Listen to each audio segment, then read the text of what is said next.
Good morning to you, dear students. Hope you enjoyed previous session of English in which we have discussed about verb.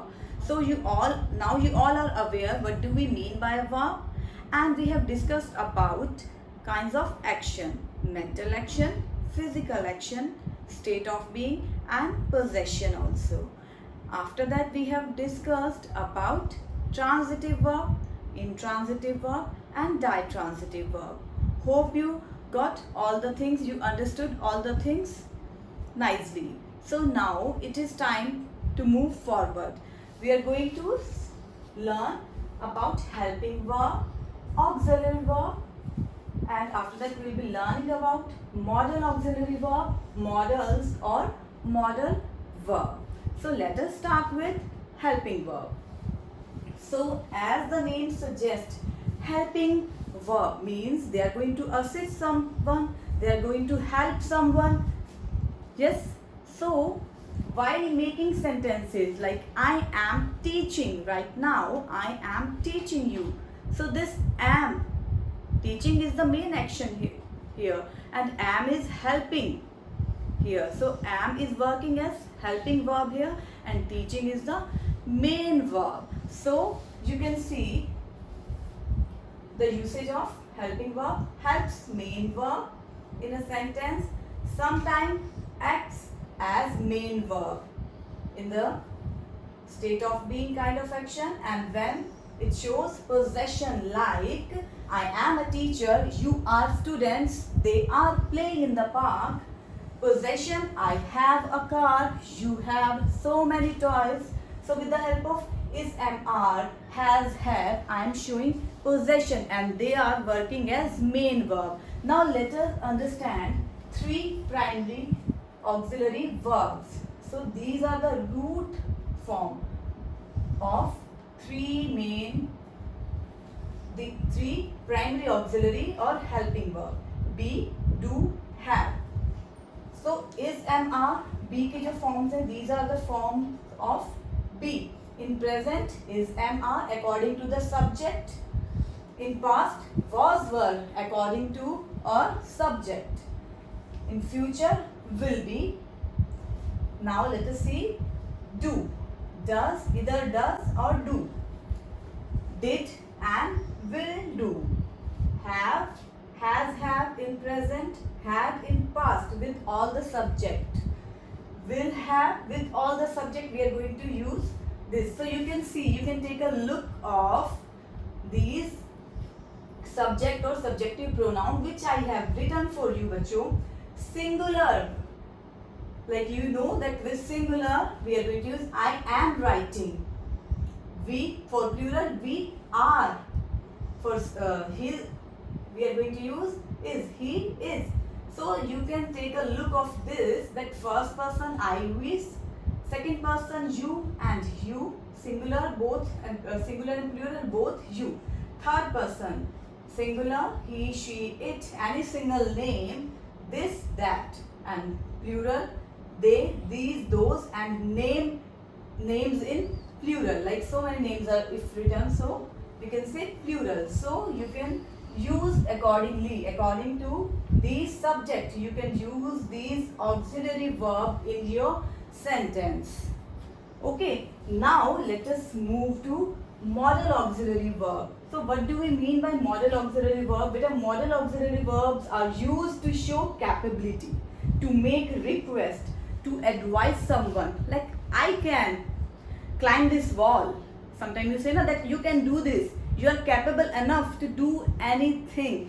So you can use, so these are the modal auxiliary verbs: can, could, may, might, must, will, shall, would, should, ought to, and used to. So they are used to show capability, to make requests, to give advice, to show possibility and necessity. You must obey your elders. So it is necessity that you have to do this. So because these modal verbs are always used with a main verb, they cannot be used alone. इनको हम अकेला कभी भी नहीं use कर सकते. We need a main verb for using these modal auxiliary verb. So I hope you understood what helping verbs are and what modal auxiliary verbs are. Now I'll be giving you few examples in which you have to identify main verb and helping verb. So well student, now let us understand with few examples which I have written for you. Now see, the first sentence, I am writing a letter. I have written after that. Second sentence, look, I am a teacher. So in this sentence, can you identify which one is the helping verb and which one is the main verb? The first sentence, yes, this is helping verb here or auxiliary verb we can say, and this is writing is main verb. So this is a main action. I am writing. Okay, and this am is assisting that main verb. So we are going to use this. अगर मैं यहाँ पर if I write here, so I need to erase this, and he is writing a letter. So we know that we must be aware about this, that according to subject we need to change our helping verb बच्चों. Okay, so ठीक है, it is helping verb and this is a main verb. Now let us see the another example which I have written. I am here a teacher. So I have told you which kind of action it is. It is state of being. Yes, it is state of being, and it is show this am is used as main verb here. It is working as main verb. I am a teacher. Now you are learning a lesson. Yes, you can identify this is helping verb and this is a main verb. And now you are a student. Again, this is state of being. So this is working as main verb here. Okay. Now let us understand with few more examples. I have done my work. So now here in this sentence, this have is working as helping verb and this done is main verb. Which action is main here? Done. I have done my work. I have a black car. Now here it is showing possession. With this have, I am showing possession, that I am having something. I have a black car. So no other verb is given. Is there any other verb given? No other verb is given here. So it means it is main verb here. It is main verb here. So whenever we want to show possession, so we use has, have, or either has, have, or had. Fine. They had gone to Delhi. Again, this had is working as helping verb and this is a main verb. They had a meal. Here again, no other verb is given. So it is working as main verb here.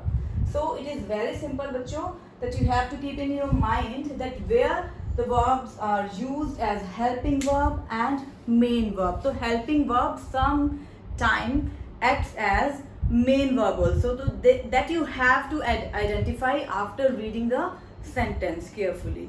Okay, now again, now we are going to do another interesting topic, finite and non-finite verb. So now let us understand the topic finite and non-finite verb. So we have divided into two parts, finite and non-finite. Finite, as the name suggests, what do we mean by finite? Means it is limited or bound by something. So let us understand finite verb. So when we talk about any verb in a sentence, if it is bound by tense of the sentence, bound by person of the subject and number of the subject, it means it is finite verb. So you all are aware about the person, first person, second person, third person, and I have mentioned in singular and plural both. Okay, so this is your first person, I, we, you is second person, third person, he, she, it, they, and any name.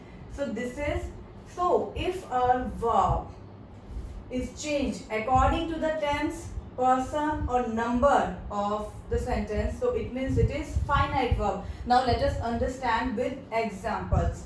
Hari jumped from the bus. So here in this sentence, which is the verb बच्चों. Yes, this is verb here. Okay. Now which tense it is? It is simple past. Now I changed this tense into simple present. Hari jumps from the bus. Now this is a verb here. This is verb here. Okay. Now I changed the subject. मैंने subject को change कर दिया. I used I instead of hurry. I jump from the bus. So you can see in all the three situations, this verb get changed. Yes or no? So it means it is finite verb. When a verb is bound, is limited by tense, person or number. Okay, so it means it is finite verb. So if any verb is given information about the tense of the sentence, if it get changed according to the subject or according to the number of the subject, so it means it is finite verb. Now let us move towards non-finite verb. Non-finite verb is opposite in nature of finite verb. So it is not limited or bound by anything. So let us understand with examples. Now see examples. He likes dancing. I like dancing. They liked dancing. So in this sentence, what is the main verb? This is a main verb and this is finite verb. Now let us take a look of that dancing. Dancing is also a verb here, but it is non-finite verb. But so you can see when I changed this subject into I, dancing is same. When I changed the tense of the sentence, dancing is again same. So whenever a verb doesn't get changed according to the tense, number or subject of the sentence, so it means it is non-finite verb. So this dancing is non-finite verb. Here it is non-finite verb and it is working as gerund. Okay, it becomes a noun here and it is non-finite verb. Now let us move to infinitive.